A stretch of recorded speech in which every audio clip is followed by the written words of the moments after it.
جی وعلیکم السلام ورحمۃ اللہ۔ جناب حضرت مولانا صاحب، میرا سوال یہ ہے کہ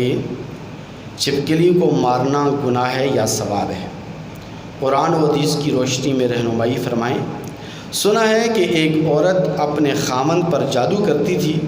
تو اللہ تبارک و تعالی نے اس عورت کو چھپکلی بنا دیا۔ وضاحت فرمائیں۔ ماشاء اللہ۔ اچھا، کل پرسوں مجھے ایک بندے نے بولا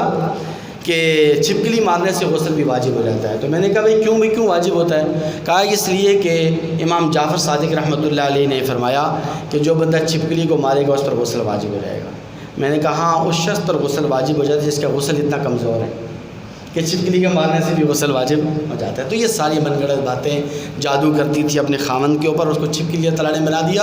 اور چھپکلی کے مارنے سے غسل واجب ہوتا ہے، یہ سب من گھڑت باتیں۔ اور امام جعفر صادق رحمۃ اللہ علیہ اور سیدنا علی المرتضیٰ شیر خدا رضی اللہ تعالیٰ عنہ، یہ دونوں وہ مظلوم شخصیات ہیں کہ جن کے اقوال سوشل میڈیا پر اور لوگوں کی زبانوں پر اتنے زیادہ عام ہیں کہ شاید ان حضرات نے کبھی سوچا بھی نہیں ہوگا کہ ہمیں ایسی بات کرنی چاہیے، کہ جتنی باتیں لوگوں نے ان کے متعلق فرما دی ہیں کہ حضرت علی رضی اللہ تعالیٰ عنہ کا قول ہے، حضرت امام جعفر صادق رحمۃ اللہ علیہ کا قول ہے، وغیرہ وغیرہ، یہ سب من گھڑت باتیں۔ البتہ جو جہاں تک چھپکلی کے مارنے کی بات ہے تو چھپکلی کا مارنا باعث ثواب ہے، باعث اجر ہے۔ امام نووی رحمۃ اللہ علیہ نے اپنی کتاب شرح مسلم میں اور امام بغوی رحمۃ اللہ علیہ شرح السنہ کے اندر چھپکلی کے مارنے کو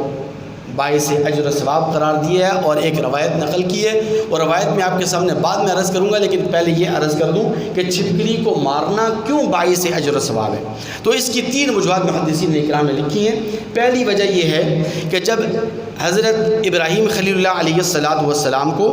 آگ کے اندر پھینکا گیا تو اس آگ کو بھڑکانے کے لیے اس چھپکلی نے پھونک ماری تھی۔ ہمارے استاد محترم استاد الحدیث جامعہ بنوری ٹاؤن کراچی حضرت مولانا فضل محمد یوسف زئی صاحب دامت برکاتہم العالیہ نے اپنی کتاب علمی خطبات کامل کے اندر بھی لکھا ہے کہ چھپکلی کا مارنا اسی وجہ سے باعث اجر و ثواب ہے کہ اس نے ایک نبی کے بغض کے اندر اس آگ کے اندر پھونک ماری تھی، آگ کو بھڑکایا تھا، تو اس لیے بھی چھپکلی کو مارنا باعث اجر و ثواب ہے۔ دوسری وجہ محدثین اکرام نے یہ لکھی ہے کہ چھپکلی کو شیطان قرار دیا گیا ہے، تو شیطان کو مارنا باعث اجر و ثواب ہے۔ شیطان کو مارا جاتا ہے، نہیں مارا جاتا حج کے موقع پر کنکریاں جو ماری جاتی ہیں، تو جمرات، رمی جمرات جسے کہتے ہیں، تو شیطان کو مارنا بھی باعث اجر و ثواب ہے، تو چھپکلی کو مارنا بھی باعث اجر و ثواب ہے۔ تیسری وجہ محدثین اکرام نے اور توجیہ یہ بیان فرمائی ہے کہ چونکہ زہریلا جانور کوئی بھی ہو، سانپ ہے، بچھو ہے، جتنے بھی زہریلے جانور ہیں، تو جس طرح دیگر زہریلے جانوروں کو مارنا باعث اجر و ثواب ہے، تو اسی طرح چھپکلی یہ بھی ایک موذی جانور ہے، یہ بھی زہریلا جانور ہے، تو اس لیے اس کو مارنا بھی باعث اجر و ثواب ہے۔ اب روایت یہ ہے کہ نبی کریم صلی اللہ علیہ وسلم نے فرمایا کہ من قتل وزغن، عربی لغت کے اندر وزغ جو ہے نا، وزغ اور وزغا، یہ چھپکلی کو بھی کہا گیا اور بعض محققین نے کہا ہے کہ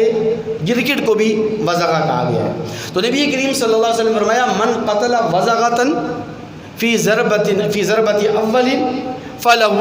کتب لہ 100 حسنہ، کہ جو آدمی پہلی